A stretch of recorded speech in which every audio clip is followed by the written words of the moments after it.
حضرت سیدنا ربیہ بن عثمان تیمی رحمۃ اللہ تعالیٰ علیہ فرماتے ہیں، ایک شخص بہت زیادہ گنہگار تھا۔ اس کے شب و روز اللہ تعالیٰ کی نافرمانی میں گزرتے، وہ نافرمانی کے بحر عمیق میں غرق تھا۔ پھر اللہ رب العالمین نے اس کے ساتھ بھلائی کا ارادہ فرمایا اور اس کے دل میں احساس پیدا فرمایا کہ اپنے آپ پر غور کر، تو کس روش پر چل رہا ہے۔ اللہ تعالیٰ جب اپنے کسی بندے کے ساتھ بھلائی کا ارادہ کرتا ہے تو اسے احساس اور گناہوں پر ندامت کی توفیق عطا فرما دیتا ہے۔ اس پر بھی پاک پروردگار عالم نے کرم فرمایا اور اسے اپنے گناہوں پر شرمندگی ہوئی۔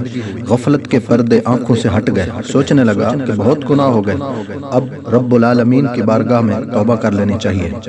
تو اس نے اپنی بیوی سے کہا، میں اپنے تمام پچھلے گناہوں پر شرمندہ ہوں اور اپنے پروردگار کی بارگاہ میں توبہ کرتا ہوں۔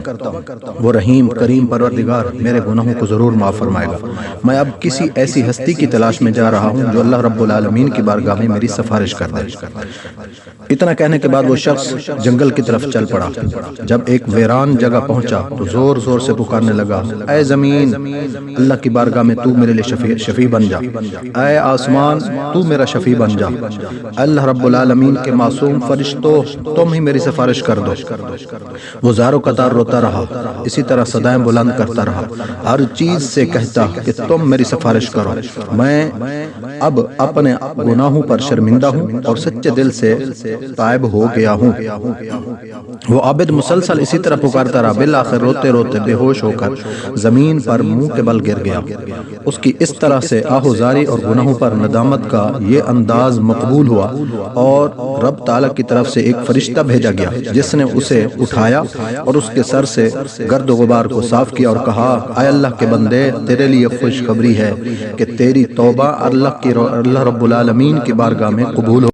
اس پر وہ شخص بہت خوش ہوا اور کہنے لگا، اللہ رب العالمین آپ پر رحم فرمائے، رب تعالیٰ کی بارگاہ میں میری سفارش کون کرے گا؟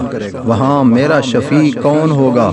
فرشتے نے جواب دیا، اللہ رب العالمین سے تیرا یہ ڈرنا، خوف رکھنا اور اپنے گناہوں پر شرمندہ ہونا، یہ ایک ایسا عمل ہے جو تیرا شفیع ہوگا اور تیرا یہی عمل رب کی بارگاہ کے اندر سفارش کر دے گا۔